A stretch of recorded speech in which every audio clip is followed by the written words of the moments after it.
পরীক্ষায় পাশ করানোর দাবিতে পথে নামলেন উত্তরবঙ্গ বিশ্ববিদ্যালয়ের অধীনে থাকা কোচবিহারের ইউনিভার্সিটি বিটি অ্যান্ড ইভিনিং কলেজের পড়ুয়ারা। মঙ্গলবার গুঞ্জবাড়ি এলাকায় অবরোধ করে বিক্ষোভ দেখান প্রথম, তৃতীয় এবং পঞ্চম সেমিস্টারের পড়ুয়ারা। গত বৃহস্পতিবার উত্তরবঙ্গ বিশ্ববিদ্যালয়ের অধীনে থাকা কলেজগুলির স্নাতক স্তরের প্রথম সেমিস্টারের ফলাফল প্রকাশিত হয়। দাবি খুব সরল। আমরা চাই না আমাদের কলেজে যত সংখ্যক ছাত্রছাত্রী ফেল করেছে তাদের একবারে পাশ করে দেওয়া হোক।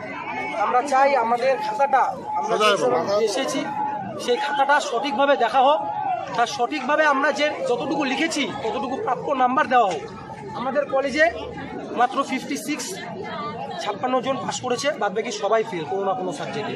সেটা কোনোদিনও হতে পারে না। এমবিউর আন্ডারে 49টি কলেজ আছে, সেই 49টি কলেজে ফেলের হার 90%, কিছু কলেজে 96%, কিছু কলেজে 92%। আমরা সঠিকভাবে বুঝতে পাই এমবিউর এটা শিক্ষা নিয়ে ব্যবসা হচ্ছে। আমরা যে রিভিউ করবো রিভিউর টাকাটা, আমরা যে এক্সামিনেশন ফর্ম ফিল আপ করবো সেই ফর্ম ফিল আপের টাকাটা, এটা একদম সঠিকভাবে একটা ব্যবসার অন্য একটা রূপ শিক্ষা নিয়ে, সেটা আমরা মানবো না। আমাদের খাতাটা এখন আমাদের দাবি, আমাদের খাতাটা বিনামূল্যে সঠিকভাবে পুনর্মূল্যায়ন করা হবে। কতজন পরীক্ষার্থী ছিল তোমরা? আমরা পরীক্ষার্থী ছিলাম প্রায় 1300 জন।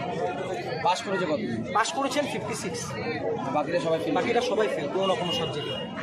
আমাদেরকে বলা হয় এমবিইউ থেকে বলে নাকি আমরা করোনার সময় ছাত্র, তার জন্য আমরা নাকি লেখাপড়া ভুলে গিয়েছি, আমরা নাকি পড়াশোনা পারি না, আমাদের নাকি পড়াশোনার যে মনোভাবটা সেটা একদম চলে গিয়েছে।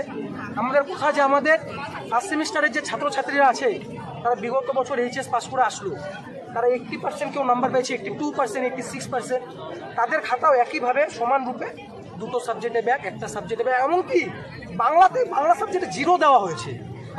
এমনও ছাত্রছাত্রী আছে যাদেরকে বাংলা সাবজেক্টে 0 দেওয়া হয়েছে। কি মনে হচ্ছে খাতা কি ঠিকভাবে দেখা হয়? খাতা ঠিকভাবে দেখা হয় না। আমাদের কলেজে এমন ছাত্রছাত্রী আসে যারা প্রতিনিয়ত আসে না, আমাদের অ্যাসাইনমেন্টগুলো জমাও দেয় না। ওদের মধ্যে কিছু 10-12 জন ছাত্রছাত্রী পাস করেছে, সব ভুয়ো, উদ্ভট, সব উল্টাপাল্টাভাবে, যে যাকে মোটের কথা 56 আমাদের ছাত্র পাস করেছে, যারা একেবারে ভালো স্টুডেন্ট না, সবাই একেবারে ভালো স্টুডেন্ট না। আমাদের কথা যে এতজন ফেল কিভাবে করে, সবাই লিখেছি আমরা। কোন সেমিস্টার? এটা রেজাল্ট বেরিয়েছে ফার্স্ট সেমিস্টারে, থার্ড সেমিস্টারে, ফিফথ সেমিস্টারে। এখানে সবাই রয়েছে যারা? হ্যাঁ, তারা সবাই। আমি ফিফথ সেমিস্টার, ইনি ফিফথ সেমিস্টার, অন্যগুলো ফার্স্ট সেমিস্টার, কিছু আছে থার্ড সেমিস্টারের। সবাই আমরা এখানে একত্র হয়ে সাধারণ ছাত্রছাত্রীরা এই আন্দোলনটা করছি যাতে আমাদের যোগ্য বিচারটা আমরা পাই।